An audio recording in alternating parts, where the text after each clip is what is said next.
Hello, friends, and welcome to the very first episode of the Screaming Beaver podcast. I'm your host, Jason Jackson. This episode of the podcast is brought to you by Wilmette Farms Adventures in Vankleek Hill. We took my daughter and her friends to Wilmette Farms last Sunday afternoon, and they had a blast. They especially loved the corn maze, the climbing wall, and the pedal tractors.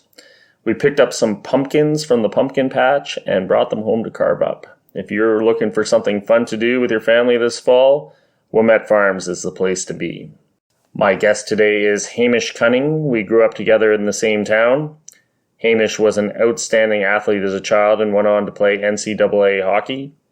He is now a devoted parent of 3, and we get into the then versus now debate. My quality of voice isn't the greatest on the recording. This is something we're hoping to fix going forward. I hope you still enjoy the podcast.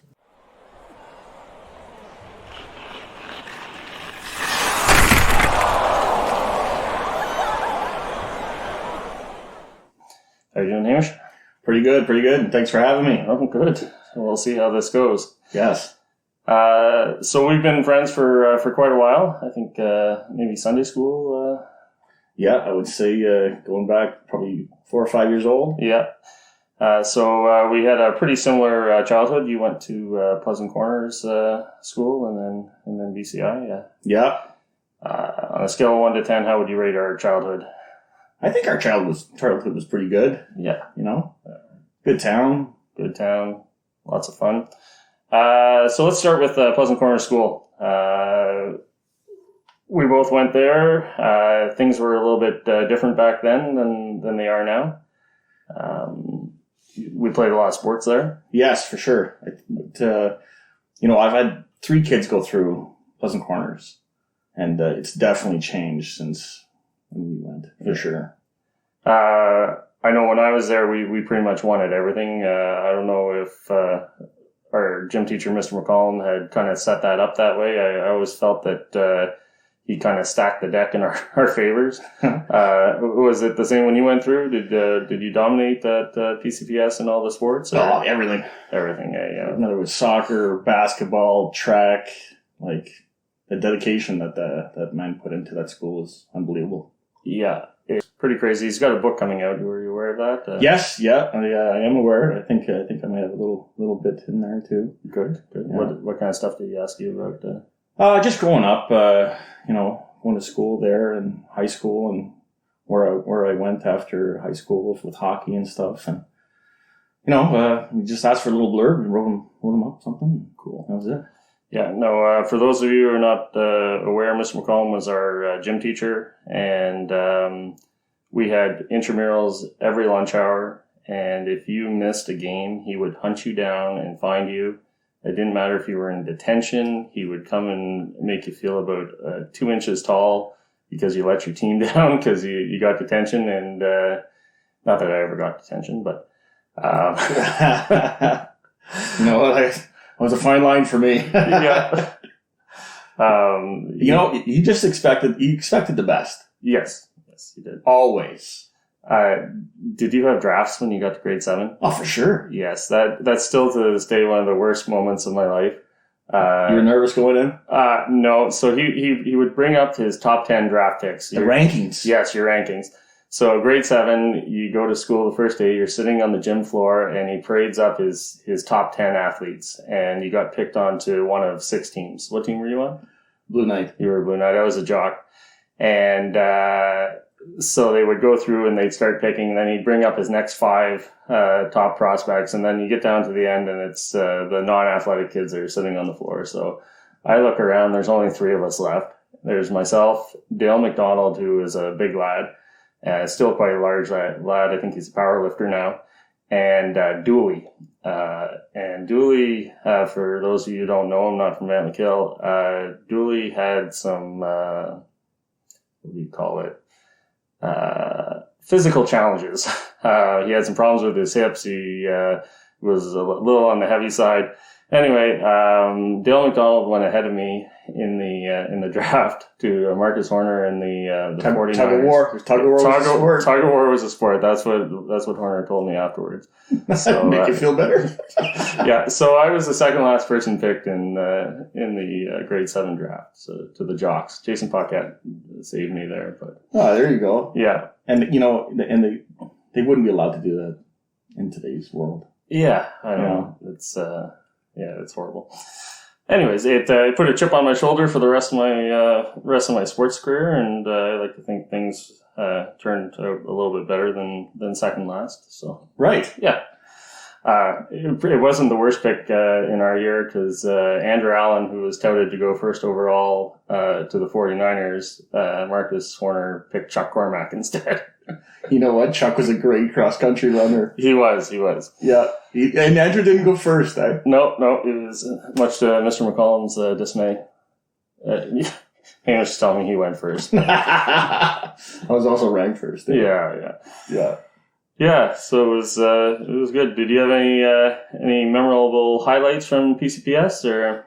You know what? It just with the sports back then. I don't think in today's world. I don't think the talent level is not there. I just think a lack of a gym teacher there, a full-time gym teacher. It really it plays a toll on the kids where they're trying to they have teachers in there teaching gym who shouldn't be teaching gym, physical education. And they're trying to make it where everything's equal, where, if you can kick hard, don't kick hard because you might hurt somebody. Yeah, no, it's not good. Mr. McCollum had everything set up so he would teach basketball in gym class, and then you would do basketball at lunchtime in intramurals, and then if you're really good, you tried out for the basketball team, and we went and played against Paul Sis and kicked all their butts, and it was that's how it was. But now it's like you're holding kids back that can excel at sports, and then you're making it not fun for them because they're getting frustrated because they have to sit off. Like, I don't know. In my mind, it's wrong, but yeah, that's just me. Yeah. Did you go anywhere for a grade 8 trip or? You know what? We went to, I think it was Mrs. Byers that actually organized my grade 8 trip. We went to Toronto to go see Phantom of the Opera. Phantom of the Opera. And you know what? I loved it. Yeah, it was good. Yeah, for sure. Yeah, see, I would go again. Did any of your kids go on grade 8 trips or were they? I think Owen got to go on one where it was like a 1 or 2 night sleepover, and then I think it just cut back. It was like a day trip. Like our usual trips back then where we go on like 3 or 4 a year, that was like their grade 8. Oh, okay. Big deal. And there's about 18 million forms to sign. Yeah, well, oh my god. Yeah, that's the big thing is insurance, and liability. We went to Camp Edfie for our Camp Edfie. Yeah. Well, my older brother's your age, so I remember all those stories too. Yeah, winter camping trip to Camp Edfie, and but for a few nights though. Yeah, we went 3 nights. We got to go skiing, and there was a school there, so there was a little bit of interaction between us and the kids that were at the school. So yeah, it was cool. Yeah, it was something to look forward to. Yes. And still talk about it to this day. Exactly. Yeah. Exactly. Well, same with the intramurals, right? You know who what. Oh. Yeah. You live by those teams. You ask anybody still. Yeah, they know who you are. You're a Bomber, a Jock, a 49er, a Streaker, a Red Devil. They had, they had it when my oldest kid was there, and now it just went downhill like every year. Yeah, I was told that they can't force kids to do intramurals, and that's part of the problem. Pretty soon, everybody's going to have to wear a helmet to go to school. God. Well, face mask at least. Yeah, and a helmet. Yeah. So who was your favorite teacher at Pleasant Corners? Favorite teacher at Pleasant Corners? You know what? I had a few good ones. Mr. Greer. He was my grade 5 homeroom teacher. He was a very, very good teacher. Yeah, he was definitely one of my favorite teachers for sure. Yeah. Did you have a thing called contraption? Oh my god, it was like Jeopardy. Yeah, dominated. Yeah, me too. Yeah, everybody had to. It wasn't wireless back then. There was a wire, like a hand thing. Yeah.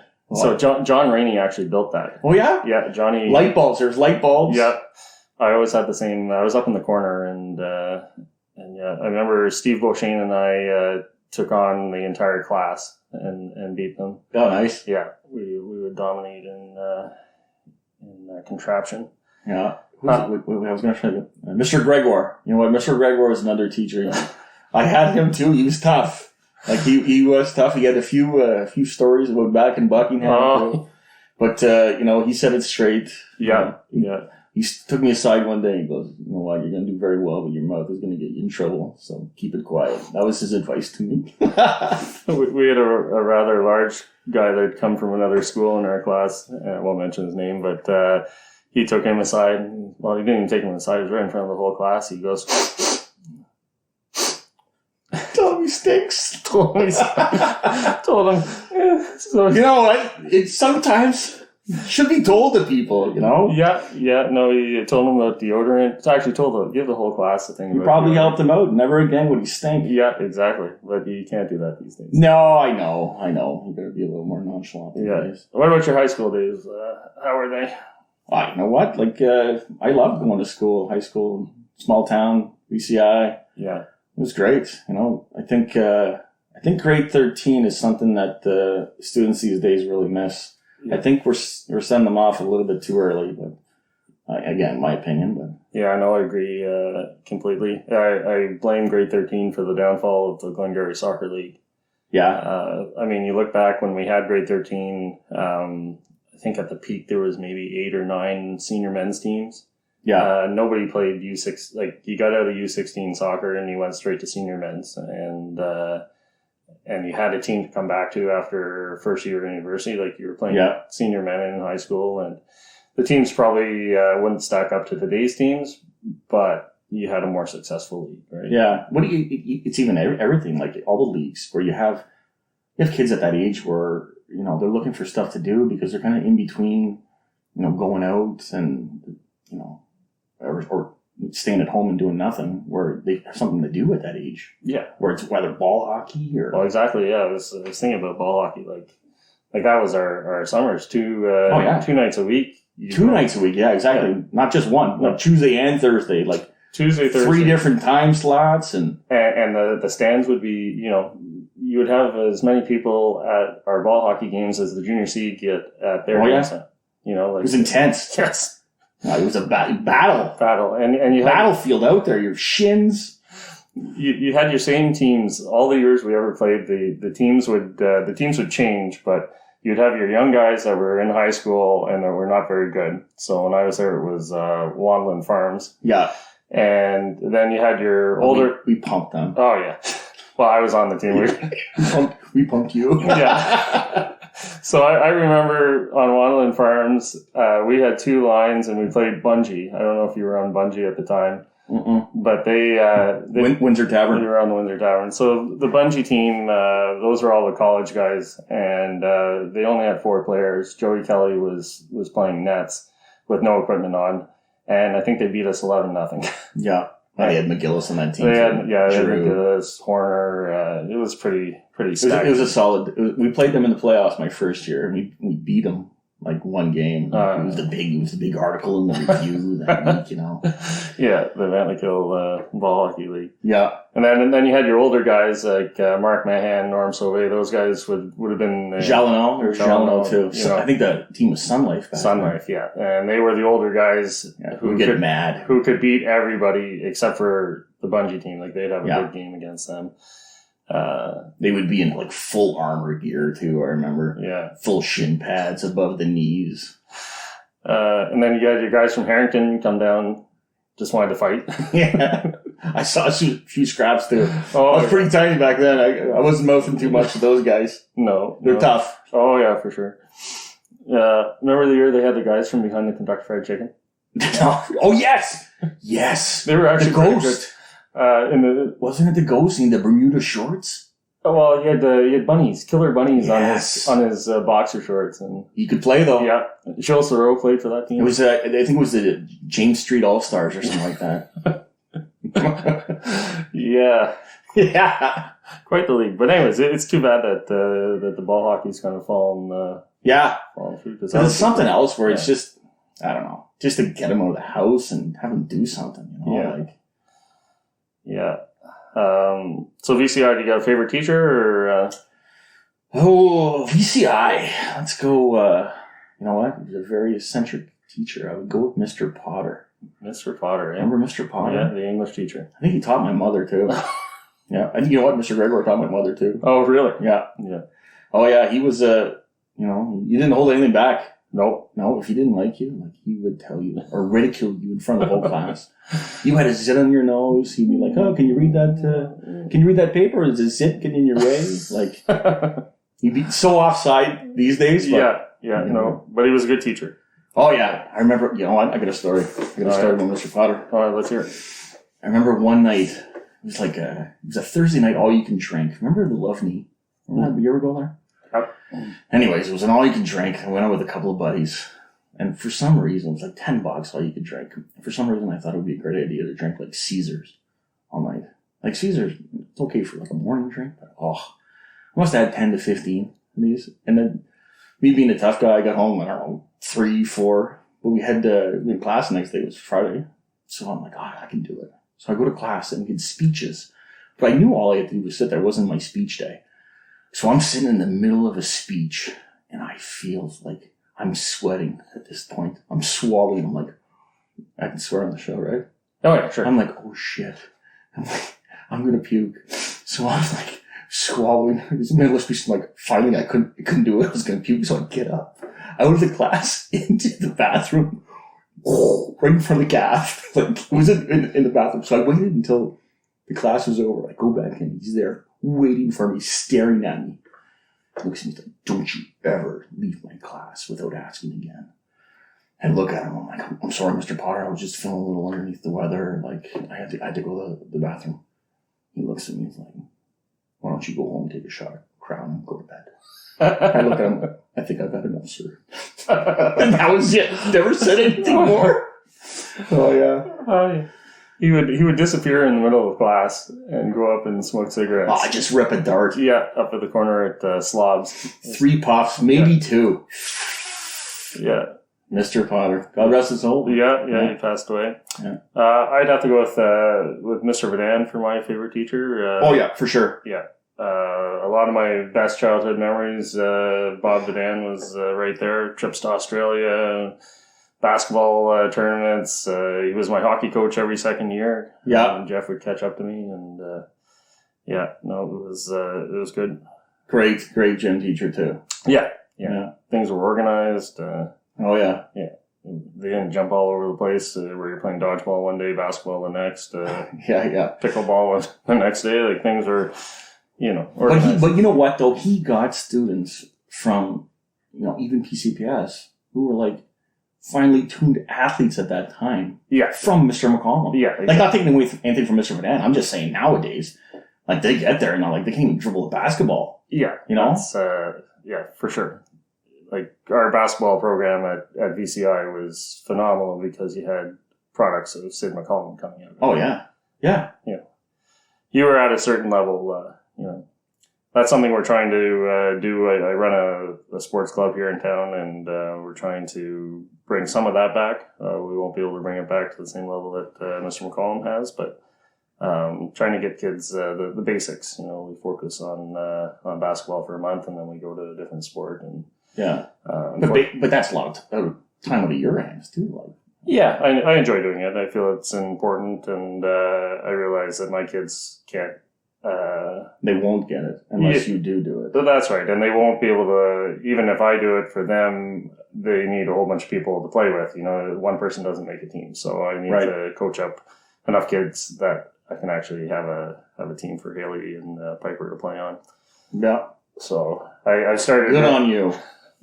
I started early with Haley at Pleasant Corners. I lobbied for her to get the tryout for some of the teams, and I initially got told, well, what if we have to cut her? Because she was too young, but I'm like, well, go ahead and cut her. Yeah, I don't think that would be an issue, right? Well, talent-wise? No, it wasn't going to be an issue, but it's just the attitude of we can't cut any kids. I'm like, well, oh, trust me, I know. Yeah. Yeah. And it's not the teacher's fault, don't get me wrong. I got friends who are teachers there, and they're very dedicated. But sometimes their hands are tied too. Yeah. Where they got to take everybody, no matter, regardless of talent level, just because you don't want to hurt anyone's feelings or. Yeah. But you're not really preparing kids for the real world. No. Yeah. Not at all. Yeah. So anyways, let's get into parenting. You've got 2 wonderful kids and Garrett. Poor Garrett. I'm joking, Garrett. If you are listening to this, you're a great kid. He is a good kid. A lot of people say he's a lot like me. So yeah. Takes a lot of flack sometimes. So what do you think the differences are now between when we were growing up and? You know what? I think a lot of it is just like entitlement, where they think some parents might think that their kids, it's never their fault, maybe, or they think that their kid's an all-star and going to be an all-star, and that's the way they're going to treat it. They can't see the real picture, I guess. Yeah, I've been trying to narrow down where it all went wrong. Like how did we get here from where we were? You know what? I blame, a lot of it around here is hockey. Yeah. And it's all, the different levels, and it's so much, if I'm playing this level, I'm this much better, and, it's just, it's so different from when I played versus today. Yeah. Where, even AAA, let's take AAA, for instance. AAA back when I played, it was strictly a summer league. Right. And it was the very best of the winter leagues. Handpicked. That's it. Nowadays, if you have $650, $700, you can play AAA. You pay it. You get 2 products a week. You get 3 tournaments. You got a jacket that says AAA. You got your name on it. And my kid plays AAA. Yeah. The summer AAA. Yeah, and they tier it. They tier tier 1, tier 2, tier 3. Yeah. Exactly. Yeah, no, I think the AAA hockey, we'll get to the hockey in a little bit there, but I think AAA really killed it in our area for the small towns. But yeah, but even take hockey out of it, where even see track and field, they're in a track meet, and if my kid comes home with the ribbon, it's 10th place. Who the fuck is with a 10th place ribbon? Yeah, what is that teaching them? Exactly. Okay, no matter what, you're gonna get a ribbon. So I'm the rep at for the Hearts in Ottawa. So the Hearts are our local competitive soccer team, and so I get to the Ottawa meeting, and they want to put back in medals for second place. And I'm like, why are you giving medals out for second place? Well, they made it all the way to the finals, and I'm like, well. They probably should have won if they wanted to. Yeah, exactly. And the lady looks at me and she's like, I can't believe you just said that. I'm like, lady, we've only been here for 5 minutes. Wait till you hear the rest of the stuff I'm about to say. Teach them to put in the extra effort in order to get the medal. Yeah, well, I mean, if you go home with the medal and you finish second, what's the incentive to go back the next year and win it? I agree. If you're always going to get a medal, it's... I always wanted to be the best, whether it was in soccer, science, math, hockey. But I didn't need to be pushed, even from my parents. I just wanted to be the best. Yeah. I didn't want a 10th place. And And I wouldn't be okay with a 10th place. Exactly. I tell my kids every morning when they leave the house, I said, make sure you go and win today. Yeah. And they'd start asking, well, win what? I'm like, win everything. Yes. It doesn't matter what it is. It doesn't matter if the other person doesn't even know they're competing. You make sure you win. Or at the very least, if they can't win, you give it your all in order to try and win. Yeah. Don't settle and you know what, this kid's better than me. Yeah, I'm not going to win anyways. Yeah. Whatever, I'm going to get a ribbon for 10. Yeah. Yeah. I don't know. I think maybe that has a lot to do with it. And even parents, just thinking maybe their kids are they're ahead of where they really are, and not accepting that, maybe they're not the best. I don't know. Yeah. So going back to Pleasant Corners, when you were there, you won the best boy athlete, I assume? I did. Yeah, I did in 8th grade. Yeah. I think it was the Fitzpatrick. And what about Owen? Did Owen pick that up? Owen was nominated for it. He did not win it. He was nominated. Oh. Sage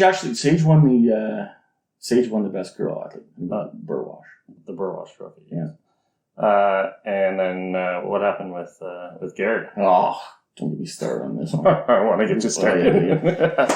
Yeah, so that was last year, where I guess COVID, basically in March, they stopped attending live classes, So anyways, they had a graduation. So Garrett's been looking forward to this award for a long time. Yes. He's really, he was good at BCPS sports. Owen wanted to win it. He was nominated.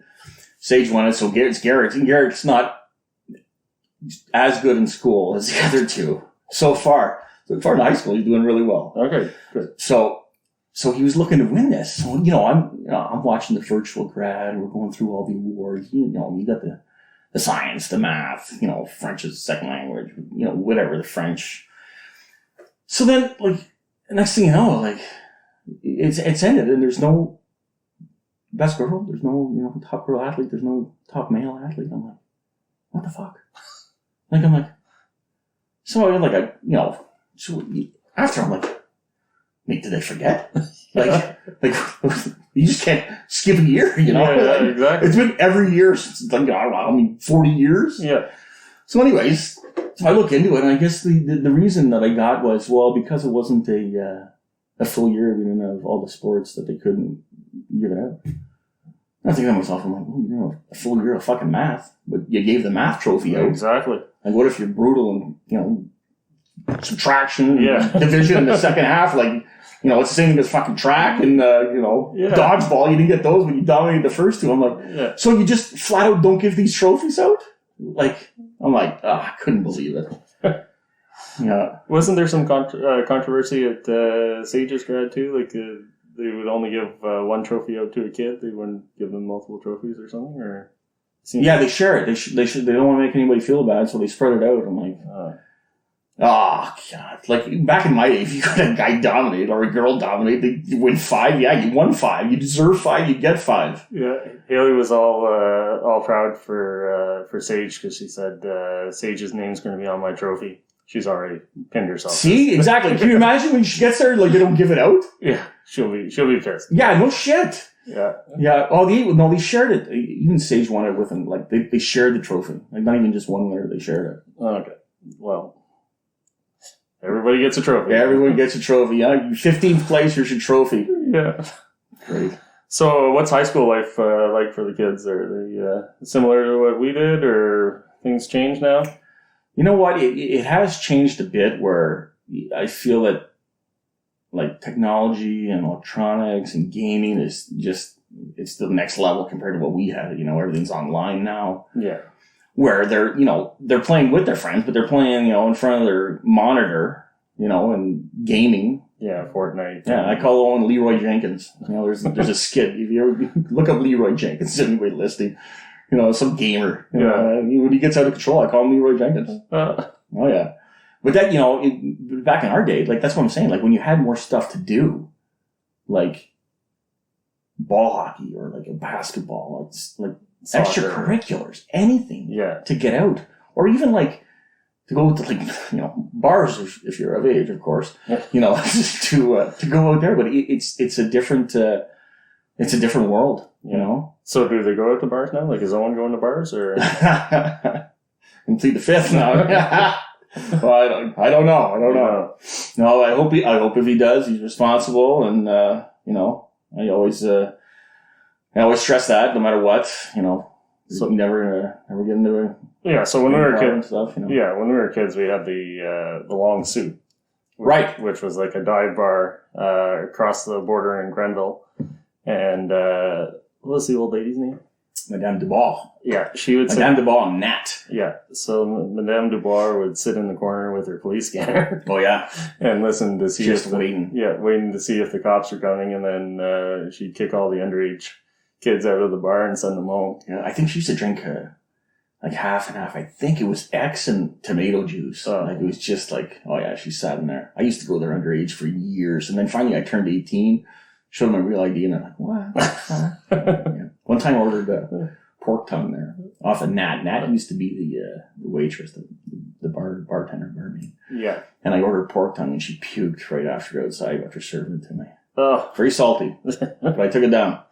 It was a tiny little place with a pool table, a couple tables, and there wasn't much to it. Used to be on Friday nights it was Long Sue Plaisir. Yeah. And then Saturday nights was Long Sue Love Me. Love Me, yeah. Yeah. I think the Plaisir is still open. I think it is. Yes. Yeah. The Love Me is someone's house now. They've turned it into a house. Yes. I heard there were bodies buried in the basement there. I did not hear that. I did not hear that. I think my mom told me that bodies buried or people getting buried. No, that they had found bodies buried in the basement of that house. My mom lived just down the road from there, and oh really? Yeah. So oh jeez, she maybe mob ties or something. Yeah, maybe, I don't remember. I'd have to look that up. It would be a topic for another episode. There you go. I do not know. Yeah. Yeah. Anyway, we'll switch over to hockey now. So where did you play your minor hockey? You know what? I started off when I was like, I'd say 4 in Vankleek Hill. Okay. So I played, I think back then, they changed all the levels now. It used to be called Mosquitoes, but then it was called Timbits. Yeah. And now is it still Timbits? Yeah. Or Initiation, that's it. So now it's U something maybe still? Oh yeah, because of you can't defensive things too. Pee-wees and midgets. Yeah. Right. Where they had to change the name. Adams. Right, Adam. Because you piss off those science people. Exactly. Yeah. Exactly.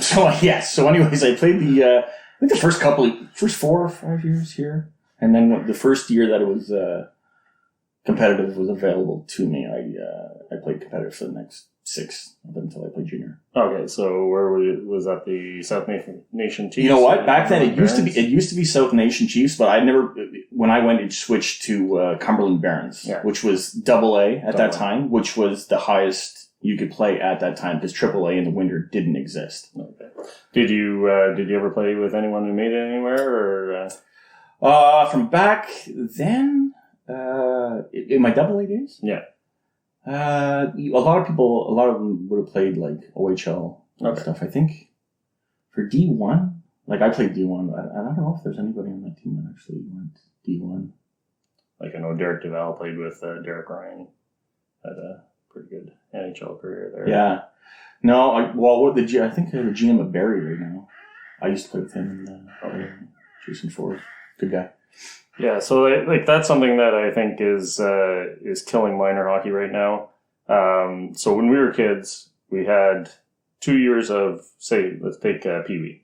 There was Pee Wee Major AA, Pee Wee Minor AA, right, and then you had PGL, which was your which is the way it should be. Still. Yeah, PGL and Nation, which was your house league. Yeah, so, and they had lots of kids in order to support a small town minor hockey association. Yeah, so basically we were supporting 4 teams. Yeah. So now you've got major and minor AAA, whatever the Wild. Yeah, and then you have major and minor Cobras, which is AA, and now we have major and minor Rep B. Oh yeah. And then you get to your house teams in Vankleek Hill, and there's hardly any kids left over. It's out of control. Yeah. Like I said, everyone gets a jacket. Yeah. Yeah. I remember we were at a minor hockey meeting, and Jackie Bernard, but whatever her name is, she was the president of our District 3 minor hockey. And I think it's Bernard, yeah. She was arguing with Danny Muir, that the Rep B hockey today is stronger than the PGL league was from when we were kids. No fuck. No, I mean we had guys that went to the NHL who played Bantam Nation, right? Andrew Allen. Yeah, and there's no way that it was. Yeah, and the fact that they brought AAA in. So back when I played, it was AA. But if you wanted to play AAA tournaments, like if your AA team was good enough, you entered AAA tournaments in Toronto, based off of population size. Yeah. So they have to expand the area. So now they made a AAA team, but you have to travel so far because they have to expand in order to get the population. Yeah. Like have a AA team, and we used to have Orleans and Cumberland with us here, like in Prescott Russell. Yeah. So I mean, like 80% of the teams that I played were like Orleans kids or Cumberland kids. Yeah. And maybe you have one from Tanzador, One from Vankleek Hill, one from Hawkesbury. maybe one from Hawkesbury. They Yeah. usually like to enter their own teams in Hawkesbury and Yeah. play with themselves. But then and there was no Rep B teams, so you force all the kids, you don't force them, but they're playing where they should be playing. Yeah. Back in their house, their home division. Yeah, so you're playing B hockey. You don't have to travel an No, hour. well, you're keeping more kids in it, where parents aren't putting their kids in because it costs too much money when they want to play with their buddies here and here. Everybody's playing in Vankleek Hill, or Hawkesbury, and you're having 1 or 2 practices a week. Yeah. Everybody's playing with their buddies. It's fun, and if you're really good, you're fucking playing AA. Yeah, that's my issue. I know there's people who disagree with. And of course, because their kids are making the team. Yeah. But you're traveling to Castleman or Rockland to play Rep B, and then to go to games, you got to travel to the other side of Ottawa for a game at 7:00 on a Tuesday night. Yeah. But the real issue is with the amount of kids that's left over at the house level, they can't tier that system because you can't make 2 teams. So you have people, who are trying to learn how to play hockey, and other people who are good. Yeah.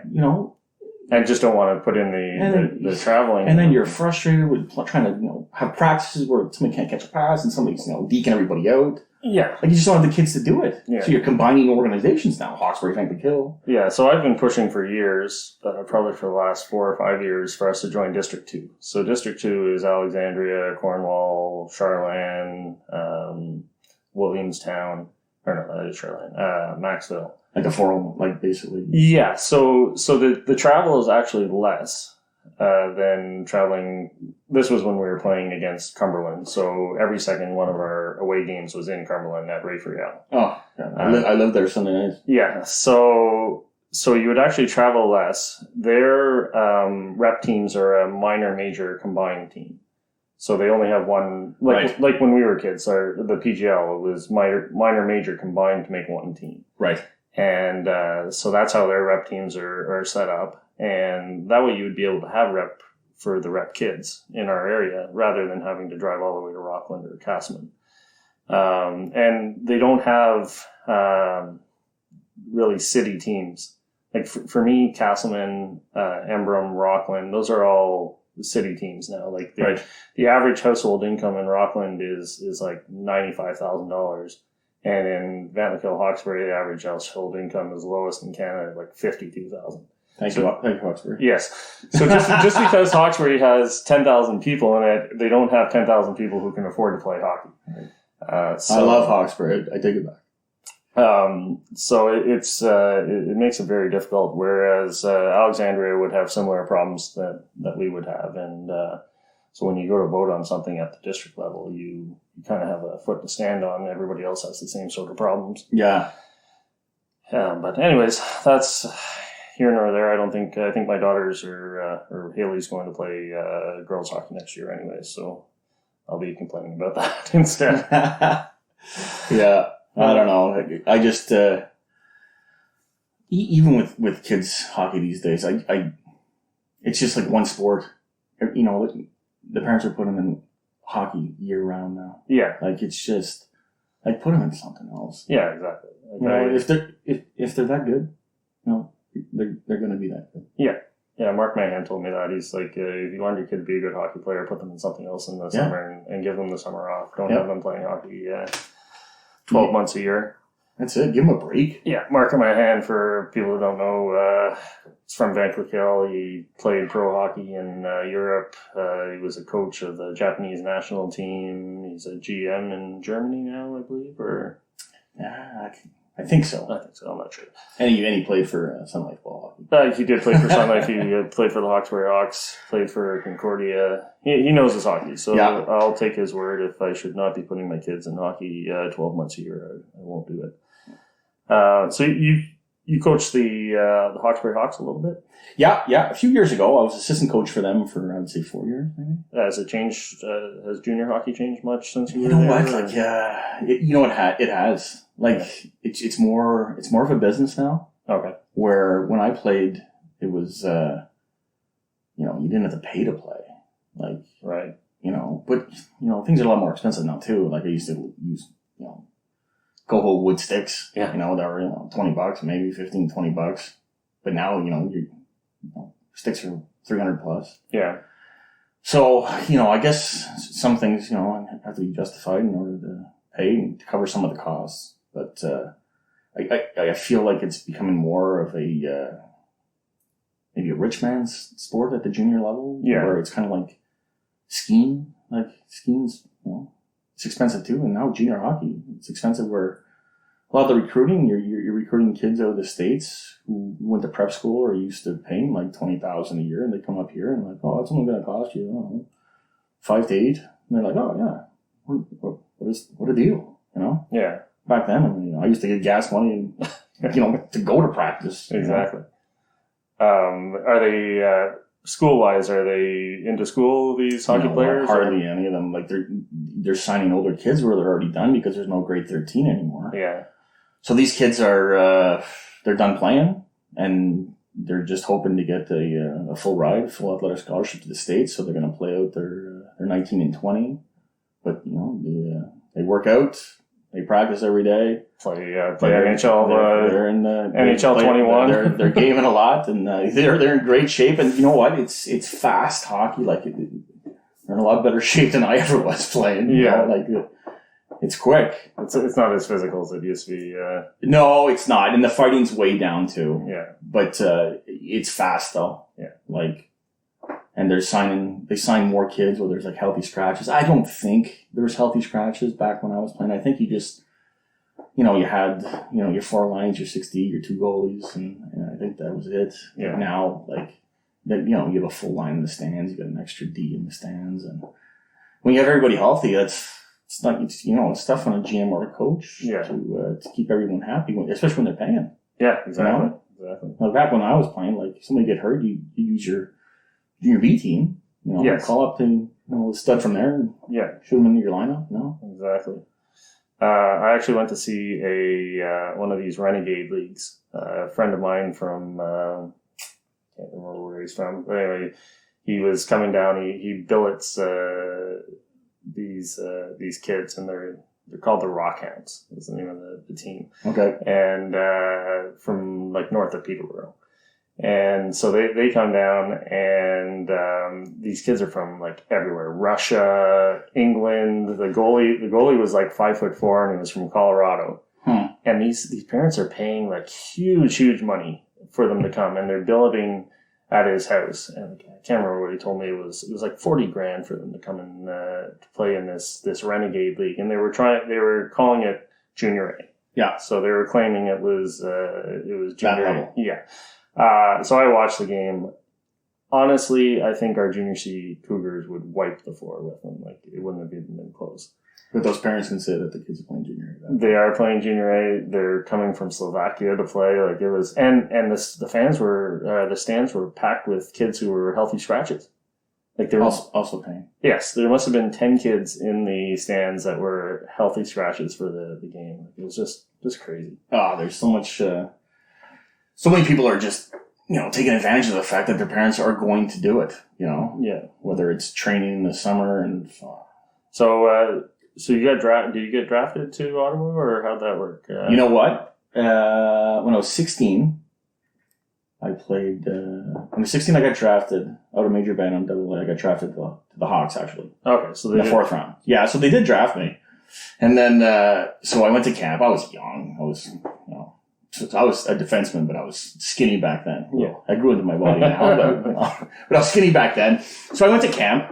I ended up getting one of the last cuts. But you know what? I should have been cut. I was too small and not fast enough at that age. And then I played. But back then, once you got cut, you were released. So I played Junior B that year in Alexandria. Had a great year. With your brother? Yeah, my brother was there for half a year. He went back to Junior C halfway through. But I played with Jason Hall, Luke Shomo, Carl Kadzier. Was Bougie there? Bougie. He drove me because I didn't have a license then, so he'd always pick me up. Bougie was the top scorer in the league. Yeah, Jason Hall was second. Yeah. I don't think Jason Hall led the league in penalty minutes. No. I think he had 4, I think. Lady Bing. Yeah. He won the Lady Bing. Yeah, he did. Yeah. But, it was a great year. I think I was on the all-rookie team, or maybe the All-Star. I think it was the All-Star. Maybe the first team All-Star. And then So I figured the next year I was like, okay, well, I can get redrafted at that point in time. So my parents didn't go to the draft the first year. When I got drafted, it was in Brockville. I got drafted in the 4th round. I went with another buddy. So the next year I'm like, you guys should go, like just draft in case I get drafted. So we went to it. It was in Navin. I'm like, fuck, the first couple of rounds are going. I'm like, shit. I'm not getting drafted, I was like, oh my God, maybe I didn't have a good year, So it was I don't know, 5th or 6th round. I'm like, oh, screw this. My dad went, I'm like, screw this. We'll just go. So anyways, we got a call later that I got drafted in the 10th round by the junior Sens. So, and I was like, fuck, 10th round. I'm like, here we go, But I went there in camp and made the team. Good. Next thing in that, and then a month in, Hawkesbury tries to trade for me. Oh. Coach calls me. He's like, look, I know this travels a lot, but we want you here. But I'm going to tell you, Hawkesbury's trying to get you. I told him, no way. So I traveled from BCI to Ottawa for 2 years. Yeah. And we pumped them. Good. Yeah. Alan was in net. Oh. Chancey played with you? Chancey Lajoie? Yeah, Chancey played the junior Sens with me. He was actually my roommate in Ottawa. Okay. Did you know him before? Oh, yeah. Chancey and I are the same age, so we played soccer against each other, even hockey. We ran in summer leagues together. Yeah, good guy. Yeah. So who do you play soccer for, Chancey? Well, back in the minor days, he was Alexandria. Alexandria. Yeah. Good. So from junior hockey, then it was off to the NCAA. How'd you? Yeah, I you know what? So I played 3 years in Ottawa. Yeah, and then I seem to remember a story about you. The night you found out that you got your scholarship, you broke your arm. Is that true? You know what? It was probably so the first 2 years I probably talked to, I don't know, 50 schools. No joke. But it was always going through financial packages, this and that. It was, they're going through, and I always said, I'm never going down there if I have to pay a penny. Yeah. Because, I just go play hockey at Canadian University up here, Yeah. Because down there at schools, even back then, I think school was $30,000 US a year. Yeah. So I was so then my 3rd year at Ottawa, this is after All-Star, 2nd year, I told my coach, I'm like, okay, first school that offers the full ride, I'm going to take it. So in the training camp, it was going good in training camp for me. After one of the games, coach comes in, he's like, all right, my buddy's coach of RPI is here. He's going to offer you a full ride. Don't fuck him around. And I'm like, fuck. I'm like, all right. I don't even know what RPI stood for at this point in time. So anyways, they offered them. I'm like, accepted then. I'm trying to look up, where is this school? I have no idea. But I'm looking and I'm like, God, at that time they were ranked in the country and they had 5 of the top 10 scores in the ECAC. So, that's how I ended up going to RPI. Yeah. The next day, actually, Clarkson was calling.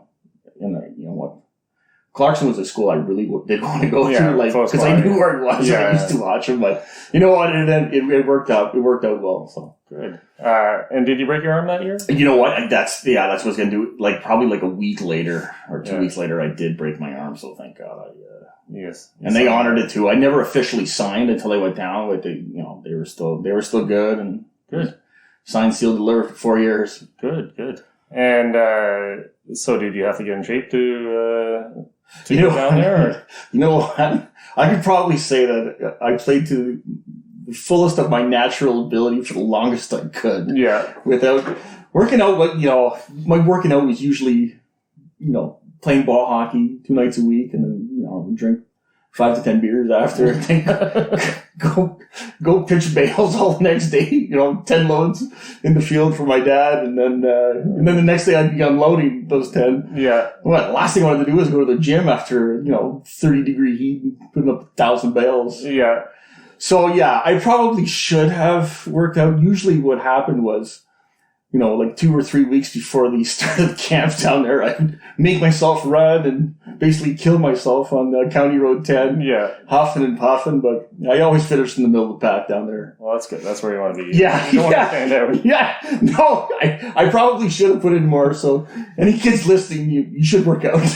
And I remember you eating quite a few platoon dogs from that's just it. In the morning, usually we'd be unloading because it was cooler. And then we'd go to the Patache Dad in Saint Jean, and I'd have about 3 poutine dogs, a poutine, and just hammer fried food down, and then go make hay in the afternoon and do the same thing over. Maybe go play ball hockey, a couple more beers. Yeah. Well, I remember, you know what? One time, so I was living in my grandparents' old house in Cunning Road, actually. And it was, I don't know, like 3 weeks before I was supposed to head down to Troy, that's where RPI was. And Corey Mode was living with me at this time. So my coach called, and I wasn't there, but he didn't say that he was my coach. So Corey Mode answered, he's like, so how's the training coming along for him? Oh, that fat fuck, he ain't doing shit. So at the end of the conversation, he goes, well, just tell him that his coach called. So I get back there, he's like, sorry, bud. I'm like, what are you talking about? He goes, yeah, your coach called. I thought it was one of your buddies. I'm like, great. Yeah, he probably suspected it before, but now he really knew, Yeah. Now it's Corey Mode for you. Yeah, thank you, Corey. Yeah. So once you got down there, what was it like? Yeah, you know what? The first year was, it was an adjustment for me. Like, you come from being a star in like a junior league to going down there and like everyone's a star. Yeah. And they don't work in the summer. Like, these kids are just straight out like hockey workouts. They're doing everything like they're supposed to be doing. Where they're I liked working on the farm, Yeah. But these guys aren't. They come from different backgrounds and stuff like that. Where they knew what they were doing. I remember going into one of the first weightlifting sessions we had. I'm like, I didn't even know what to fucking do these exercises. I'm looking to my left and my right. I'm like, holy fuck, I don't even know how much weight to put on. Yeah. Like, no clue, Deadlifts and the squats. Cleans. It was cleans, I think. I had so little weight on, I almost took my teeth out, But, you learn quick, and I learned I should probably put in a little more work the next year. Yeah. So what, like a typical day for an NCAA hockey player, what does that look like, or what did it look like when you were there? You know what? They watch you pretty close. They're paying you to go there, and you have academic advisor meetings. Once you get there, you're not allowed on the ice because the NCAA rules. So you have dry land for like 3 straight weeks. We're doing plyos, running, like weightlifting, you name it. Oh yeah. Like I couldn't even sit down the next day. Like, I was so sore. I'm trying to hide it, Like, oh yeah, and like, they keep you busy. You have one day off. Your Sundays are off. You're practicing every day. So you're going to school all day, at least 4 hours. Whether you have, it's usually 2-hour intervals where it's 8 to 10, 10 to 12, and so on. Your practice is always 4 to 6. Okay. And Mondays and Tuesdays are just killers. Like, especially if you lose on the weekend, you play your games Friday and Saturday. And if you lose, like, it's, sometimes no pucks, skating for 2 hours. Yeah. Like, it's the most skating I've ever done. Yeah. Like, you are in top shape. There's no way you cannot be in top shape when you're there, no matter what you do. Yeah. Because they just force it on you, Where, sometimes I look back, I'm like, I wonder what it would have been like if I didn't have the hockey, but now I'm thinking, I'd probably be, 500 pounds. Eating and drinking all the time. But I don't know if, you had parties down there, but you made the most of it when you could do it. Yeah. So, you see, movies where there's frat parties, and there's definitely frat parties. Yeah. Yeah. And they're wild. Like, it was just eye-opening to me. Any of the guys from up here go down and visit? Oh, yeah. Yeah. My buddies would come down, and there'd be like, you go to a frat party, and there'd just be like, 30 cases of Busch beer, like, behind the bar, and then they're just, giving it out. Like, it's not, you don't pay for it. You're just giving because they want to throw the biggest parties. So meanwhile, like, they want to throw the biggest parties and then go down, downtown to go to bars. My buddy's like, why the fuck would we ever leave here? Like, no way, we're staying, So were you part of a frat, or is it? No, we weren't allowed to join any frats down there where, we basically were allowed to go, we were at home Saturday night, because we'd have a game Friday night, Saturday night. Friday night you'd have curfew every night. Yeah. But not Saturday. Saturday, as long as we wanted, we didn't like make fools of ourselves on the ice on Saturday. Like, we allowed to go out. We made the most of it. Yeah. Did you have big crowds down there? Or? Yeah. Back when the 4 years that I was there, like, we had like 3 out of the 4 years we had 20+ win seasons, and that's very good for NCAA. I think we were ranked 5th in the country one year, where fans. Troy's it's a small town atmosphere, town where the diehard fans where they just they'll come out and support you. Yeah. So you have 3,000 to 5,000 a night. Good. Yeah. That's awesome. Yeah. I went down to Cornell one time to watch Allen play. Yeah. And they were organized. Oh, they had the newspapers at the beginning where they're announcing the other team's line. They'd all hold newspapers and shake them. Yeah. And then they'd throw it at you. It was just it was nuts. I was so impressed. They were chanting Allen. Oh. Allen. Some of you suck. Oh, yeah. Union is our school down there. They throw fucking oranges at us on the ice. Fucking full oranges. Our goalie was hiding in the net. Oh. Back then, Union was brutal back then. Yeah. And we'd kill them every time. So, bands would be playing, we'd bring our band there, and RPI, it's a pretty smart school. Engineers. So. Oh, yeah. We're called the engineers. I was not an engineer, but I think we had 2 or 3 of them on the team, but smart school. But, the band was there, so they'd play a song, great band. And they had their band, they'd stop and they'd just point at our band. Nerds. Just hardcore. Yeah. Oh yeah. Even Clarkson's got a great band too. Just the atmosphere at a college game. If nobody's ever been to go see a college game, take the trip and go to Clarkson or St. Lawrence and just witness it with your kids. It's amazing. It's still like that. Oh yeah. Yeah. I don't even know if they're playing this year. I haven't even been up on them. Yeah, I know all the CIS games have been canceled. I don't think there's any CIS sports this year at all. Yeah. But when they're back up and going, I recommend everyone should go watch a game. Take a trip. Yeah. So after school, you ended up staying in the States, or? Yeah. After school, I actually I got married down there. Had kids. Mm-hmm. Then I stayed down there. So I graduated in 2002, and then I took a job down there, and I ended up, I always wanted to raise the kids back here, so I did actually move back in 2009. Okay. Yeah. And so you're working for an American company now? What exactly are you doing? Yeah. I work for a consulting firm in Albany, New York, where big lobbying firms hire us to do their compliance work. Okay. So when I lived in New York, I worked for the New York State Lobbying Commission, where it regulated lobbying activity. So, my old boss went private, and then, lobbying firms hire us. We're not lobbyists, but we do their compliance work. Oh, cool. Yeah, so it's working out well. Yeah. I guess with the COVID, you haven't been going down there much or at all, but no. What's it like down there? You must be talking to friends and stuff. Oh, yeah, well, it's the election these days, right? Yeah. It's good. It's pretty interesting. Yeah. We'll see how that turns out. Do you think Trump has a chance now? Or? I personally think he's going to win again. You still think he's going to win? I still think he's going to. Last time, 4 years ago, he was not leading going into the election night. Yeah. None of the polls had him winning. No, none of the polls. I think a lot of people said, "What the hell? We'll see what happens. Can't be much worse than what we've got." But true. I don't know. I think he shot himself in the foot. If it wasn't for the coronavirus, before coronavirus. Everything was pretty good for him. The economy was good and everything, but he's also had record highs in the stock exchange. Yes, even during this. Yes. So for the economy, for his own country, not necessarily for Canada, for his own country. Yeah, that's where I like Trump for his own country. I feel he's done a lot for the U.S.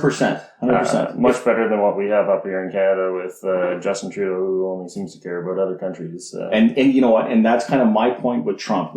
Obviously, Trump is Trump. You can say some pretty stupid things. Yeah. I don't say he doesn't. Yeah. But will he take care of his own country before handouts to other countries? Yes, he will. Yeah. Yeah. So do you get to vote, or? I do get to vote. I'm an American citizen. You're an American citizen. Yeah. So have you voted yet, or did you mail in your ballot? Or I'm not going to ask you who you voted for, but I have voted. You have voted. Yeah. That's for sure. Yeah. My vote probably doesn't mean too much in New York State. Oh, okay. But I have voted. You have voted. Yeah. Oh yeah. I voted a few years ago too. Yeah. So it'll be interesting. Yeah, it is. You know what though? I watched the debate last night, and better than the first one. Right? Yeah, I think Biden said a few things in some swing states with the oil. I don't know. That's not going to help them. No. Lower the dependency on oil in those states. Woo. Let's see. Yeah. Well, this has been pretty good for the first podcast. I think we did all right. Yeah, we'll see. We'll see how it goes. But anyway, I want to thank you and congratulations on your podcast. And I hope everything works out. Actually, we got one more thing. We got one more thing to do. Okay. You're a big guy from the 80s and the 90s. I'm born in 78. So. Yeah, born in 78, and I know you're a big fan of 80s music, 90s music, movies from the 80s and 90s, so I came up with some trivia. You're a lot older than me, though, don't forget. 2 years. Yeah. So anyways, we got 5 categories here. We got movies. Okay. Vankleek Hill. All right. Hockey nicknames. Your former hockey teammates. Oh boy. And 80s brands. So which one do you want to start with? Let's go with the teammates. Hockey teammates. Hockey teammates. All right. Let's see how well you know your hockey teammates. Who was the top scorer on the Ottawa Junior Senators your final year? My final year. Yeah. Oof. My final year. I hope you get this right because I can't pronounce his name. Really? Yeah. My final year, Yeah. Christoph Wachowski? That's him. Oh, Cornell guy. Yeah, went to Cornell. Very smart. Yeah. He was really young playing there, too. Yeah, so he was your top scorer. Nailed it. Yeah. All right. You played with Matt Murley at RPI. I did. Yes. So 4 years with that beauty. he was on Spin and Chicklets. Oh, I'm sure he was. Yeah. He's buddies with Whit. Yeah. For whom did he play his final NHL games before heading to Europe? His final NHL games? Oh, I'm going to go on a limb here. I'm going to say Phoenix? Phoenix is right. Yes. Yes. He played Phoenix before heading over to... I think he was coached by Gretzky. Oh, yeah? Yeah. I think he's the only player to play with Lemieux and coach by Gretzky. And Crosby. Oh, okay. Yeah. Well, that's something. Yeah. It was on a quiz. Actually, okay. One of those quiz on the apps. Yeah. Dan Fridgen was your coach at RPI. Yeah, that was the guy. That's who the coach I was supposed to fuck around and say yes to the scholarship. Which NHL team did Dan play for? Hartford Whalers. That's a lot of Pims. He was a very feisty guy. Yeah. He took me aside one time and said I was very cerebral. Oh. Well, cerebral player. That's a compliment. Yeah. I'm not sure it was a compliment at that time. Which former teammate was drafted by the St. Louis Blues? Which former teammate? Justin Papineau? That's correct. Justin Papineau. Paps. Also young. Like, he was exceptional status, I think, back in the day. Oh, okay. Like, he was like 14 playing the junior Sens, 14 or 15. Oh, really? And scoring like 30, 40 goals. Yeah. Yeah. No wonder he got drafted by St. Louis. Yeah. Your former GM, Lou Nisico, played how many NHL games? And for which team? Leaping Lou. I'm going to say, oh man, I don't know, 45? 45. He actually only played 3 games. 3? Yeah. Lou! For the Colorado Rockies. Oh, there you go. Did he have any pimps? I didn't check. Yeah, I bet he did. They probably had some pimps. He played in the WHA, right? So, yeah, Toronto Toros. Yeah. You could scrap him back in the day. All right. Next category. What do you want? Hockey nicknames, 80s brands, movies, or Vankleek Hill? Let's go hockey nicknames. Hockey nicknames. Okay. I'll say the nickname. You tell me who it is. All right. The Hammer. Oh, geez. The Hammer. I know. Greg the Hammer Valentine.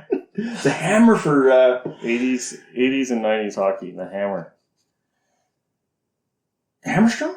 Nope. Dave Schultz. Dave the Hammer Schultz. Is that 70s or 80s? Must be 70s. Early 80s. All right. The Hatchet Man. Man, this is going back. This is going back. Well, maybe. Dave the Hatchet or no? No. He's a goalie. Not Billy Smith. Billy Smith? Billy Smith, the Hatchet Man. There we go. Okay. The Secretary of Defense. Lidstrom?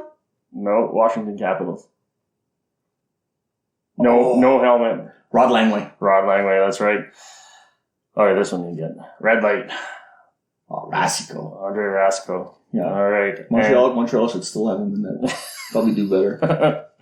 The original Little Ball of Hate.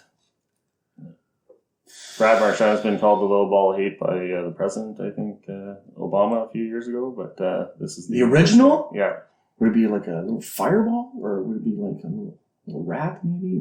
Or? Yeah, a little bit of both. Oh, man. I think he played for the Rangers. Avery? Nope. Fleury? 80s and... Well, I was going to go Fleury. Pat Verbeek.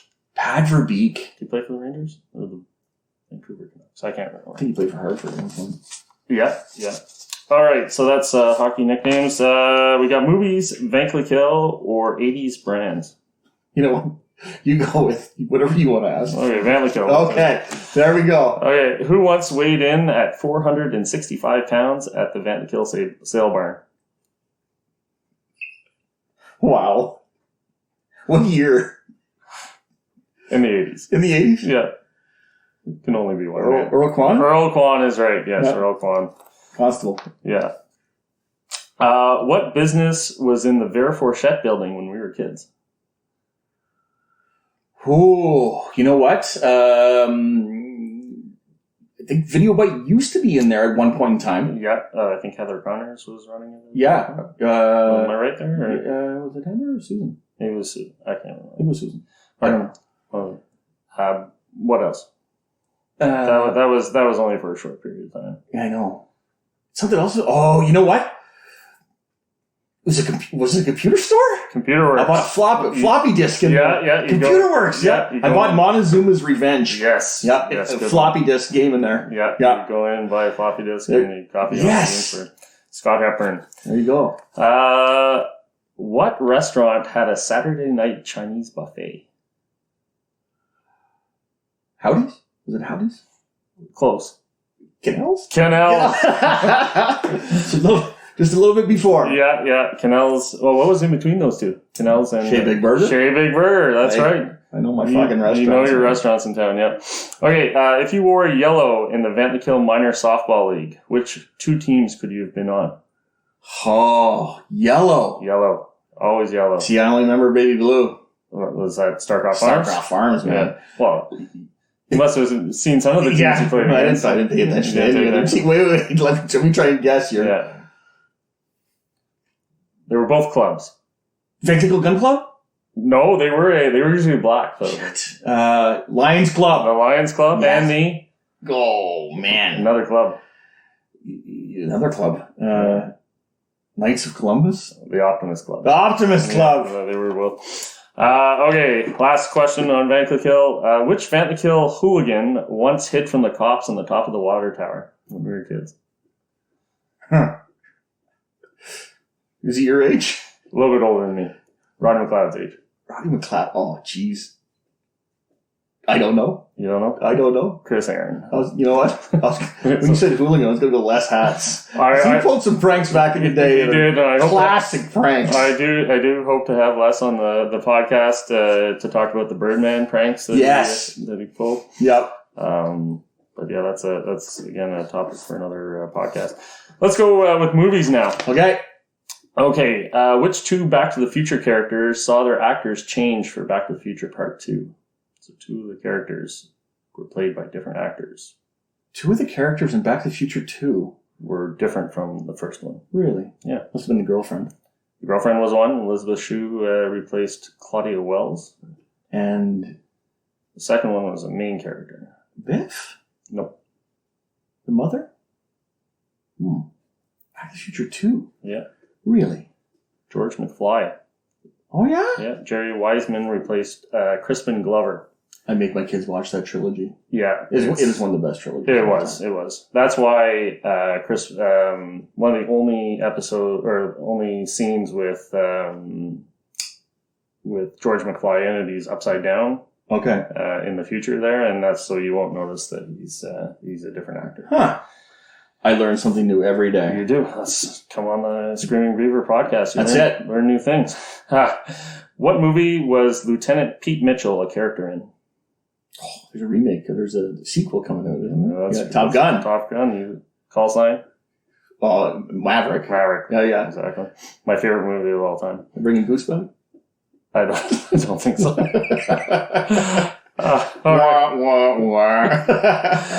What film series follows the life of a young wife of a French diplomat living in Bangkok? French movie. Okay, what? What film series follows the life of a young wife of a French diplomat living in Bangkok? This is something you may have watched at 11:35 on Channel 35. Is it Emmanuel? It is Emmanuel. Hey, Emmanuel 5 or something? 1, 2, 3, 4, 5. Yeah. Usually people only tune into that for 5 to 10 minutes. What a great show that was. What 80s hit was the highest grossing Canadian-made movie until 2002? What? 80s hit. 80s hit. Was a comedy. Was the highest grossing Canadian-made movie until 2002. Wow. Canadian-made movie. Give me a I think you've shown your kids this. Oh, I've shown my kids a lot. Canadian movie, though. Canadian movie it inspired a lot of good movies like the American Pie series. It would have inspired. Canadian. This took place in the Everglades, Florida. Really? Yeah. Man, I don't know if I know this. Are you? I probably know it, but... Porky's. I didn't know it was Canadian made. Yeah. Porky's until 2002. Until a big fat... That's Canadian made? It is. Until a big fat Greek wedding came along and... wow. And broke its record. No. Lori Loughlin, Rebecca from Full House, played Crew Jones's love interest in which 80s film? Crew Jones. Crew. Crew Jones is the character's name in the movie. Yeah. Is it Rad? It is Rad. Okay. Yes. You got me with Crew. Yes. Okay, so last but not least, 80s brands. Okay. This Canadian tie-dye brand was big in the early 90s. Canadian tie-dye Canadian tie-dye. Yeah, what brand? I'm going to go French here. I don't know. Varney? That's actually the answer to the next question. It was chip and pepper wetware. Okay. My next question. Varney. What is it, though? What French company was famous for their long-sleeve t-shirts? There you go. Varney, France. Okay. Converse dominated the sweatpant market in the mid-'80s. Yeah. What knockoff brand was sold at Giant Tiger? Converted? That's correct. Right? Sweet pants, man. What color, make, and model of car did Don Johnson drive in Miami Vice? You know what? That's a show I never watched. Never watched but, that. Man, Miami, colorful. Red? It was not red. It was white. There you go. A white what? Iconic 80s sports car. Corvette? Ferrari Testarossa. Oh, that's... Okay, what kind of jackets did the Hawkesbury gang, the Fresh, wear? Oh, a starter. That's right. Do you remember the Fresh? Oh, yeah. I keep telling my kids they wear their hats a little. I'm like, what are you in the Fresh, man? Right? I had a starter jacket back in the day. I had a San Jose Sharks one. What's the deal with kids and their hats and they leave the tags on them, like the stickers? What's up with that? I make my kids stick them on. But why do they do that? What's the point? No idea. You got me. I'm gonna have to have Owen and like Tucker or somebody on the podcast, and we'll talk about all these things. Yes, for sure. Yeah. All right, I think that's it. We'll wrap it up. I don't know how long we managed to go here. Well, you can cut parts of it out if you want. I think we're over an hour, so that's pretty good for the first one. Oh, that's good. Anyway, thanks a lot, Hamish. I really appreciate it. Thanks for having me. I hope everything works out for you. All right. We'll talk to you later. All right. Bye. Bye.